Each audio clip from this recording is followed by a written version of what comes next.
তৃতীয় শ্রেণীর শিক্ষার্থী বন্ধুরা, তোমাদের গণিত বইয়ে 44 পৃষ্ঠায় খালি ঘর পূরণ করো। এখানে 4টা গাণিতিক সমস্যা রয়েছে। এই গাণিতিক সমস্যা আজকে সমাধান করব।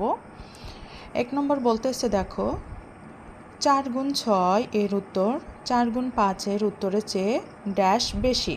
প্রথমে আমরা কি করব, 4 গুণ 6, 4কে 6 দিয়ে গুণ করলে কত হয়, 4 ছক 24।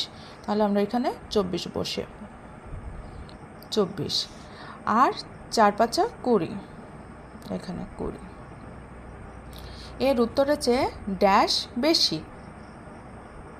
এখন 24 আর 20 কি করব, মাইনাস করলে কত হয়, 24-এর মধ্যে যদি 20 মাইনাস করি 4 হয়। তাহলে এখানে 4 বেশি। 24 থেকে 20-এর থেকে 24 কত, 4 বেশি। 4 গুণ 6-এর উত্তর 4 গুণ 5-এর উত্তরের চেয়ে 4 বেশি। আমাদের 2 নম্বর প্রশ্নটা দেখি। 7 গুণ 8-এর উত্তর 7 গুণ 9-এর উত্তরের চেয়ে ড্যাশ কম। তাহলে 7 গুণ 8 কত হয়, 7 8 56, 56 আর 7 নং 63 এর উত্তরের চেয়ে ড্যাশ কম। এখন 63-র ভিতরে 56 আমরা কি করব, বিয়োগ করলে কত হয়, 63 বিয়োগ 56 7। তাহলে কি কত হবে, 7।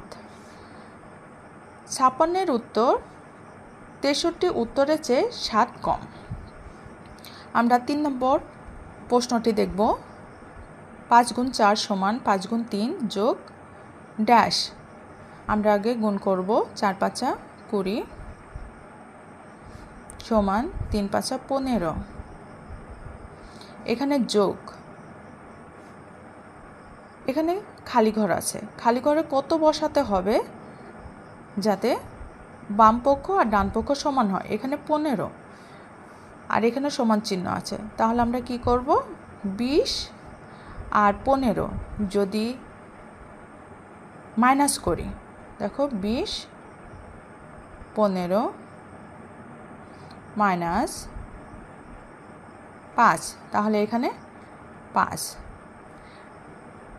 তাহলে 15-র সাথে 5 যোগ করলে দেখো 20 হয়। এখানে যে চিহ্ন থাকুক না কেন, যোগ বা বিয়োগ থাকুক না কেন, তোমার বাম পক্ষ আর ডান পক্ষ কি করব, আমরা বিয়োগ করব। বিয়োগ করে যা হবে এখানে আমরা খালি ঘরে বসিয়ে দেব।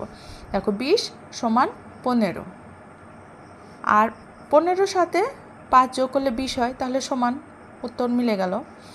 আমরা 4 নম্বর দেখি।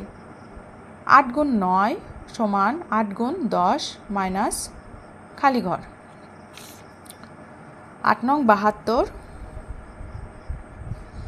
সমান 8 10 80, এখানে বিয়োগ খালি ঘর। এখানে 80-র সাথে কত বিয়োগ করলে 72 হবে, কত বিয়োগ করতে হবে। তাহলে 80-র ভিতরে আমরা রাফ করি, 80-র ভিতরে যদি 72 আমরা বিয়োগ করি, 10-এর ভিতরে 2 বাদ দিলে কত থাকে, 8 আর 8 8 মিডল, এখানে 8 হবে।